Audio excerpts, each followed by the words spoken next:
हमारे पास जो है खालवा से डेड बॉडी मॉर्चुरी में आई थी कल। तो उसमें हमने पैनल के साथ पोस्टमार्टम एग्जामिनेशन कंडक्ट किया, जिसमें गायनोकोलॉजिस्ट थे, खालवा के एमओ थे, फोरेंसिक एक्सपर्ट की तरह मैं थी, और हमारे कॉलेज के एक और डॉक्टर थे जिन्होंने पोस्टमार्टम एग्जामिनेशन किया था।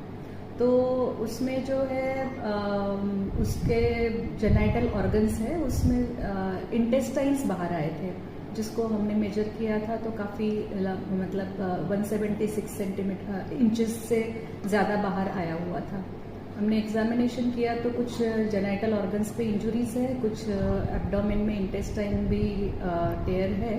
बाकी का जांच जो है हमने पोस्टमार्टम रिपोर्ट में मेंशन कर दिया है, तो वो पुलिस के पास पहुंच जाएगी। नहीं, ये जो बात आई है कि यूट्रस में बाहर आ गया था या इस तरह की भी कोई चीज थी? यूट्रस इंटैक्ट था, यूट्रस में कोई प्रॉब्लम नहीं था, और उनके जो रेक्टम या एनस पे भी कोई इंजरी नहीं थी। हाँ। तो ये जो आते बाहर आने का है वो इस तरह से कैसे हो पाता है? किस तरह की चोट या किस तरह की उसमें संभावना बनती है? जनरली आते जब लैक्सिटी ऑफ मसल होती है या जिसमें वो प्रोटेक्टेड रहते हैं, पेरिटोनियम या जो भी कवरिंग्स होते हैं, वो जब प्रोटेक्टेड रहते हैं तो जनरली नॉर्मली आते बाहर नहीं आती है। बट कोई इंजरी हो जाए पेरिटोनियम को या किसी और ऑर्गन को जिसके थ्रू वो आ सकते हैं, तो अगर इंजरी होती है तो ही वो बाहर आ सकते हैं, ऐसे नॉर्मल सर्कमस्टांसेस में नहीं आती है बाहर। वे इंजरी क्या किसी रॉड से, लकड़ी से या हाथ से, या किस तरह की संभावना ऐसे बनती है?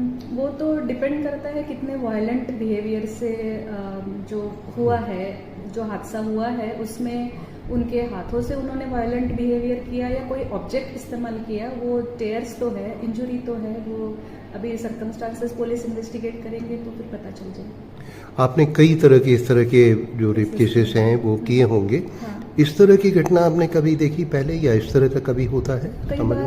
कई बार ऐसे केसेस का हमने एग्जामिनेशन किया था जिसमें वायलेंट बिहेवियर से कई ऑर्गन रप्चर हो जाते हैं और जिसमें इवेसरेशन होता है, तो ये उस तरह का हो भी सकता है। नहीं, मतलब सामान्यतः इस तरह से रेप केसेस में इस तरह की घटना होती है? सामान्य तौर पर तो नहीं होता है, जब तक कोई वायलेंट एक्ट नहीं हो तब तक तो पॉसिबल नहीं है। जी।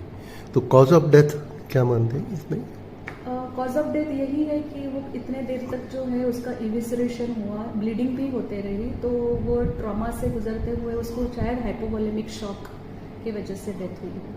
क्या समय पे इलाज मिलता तो बच सकती थी?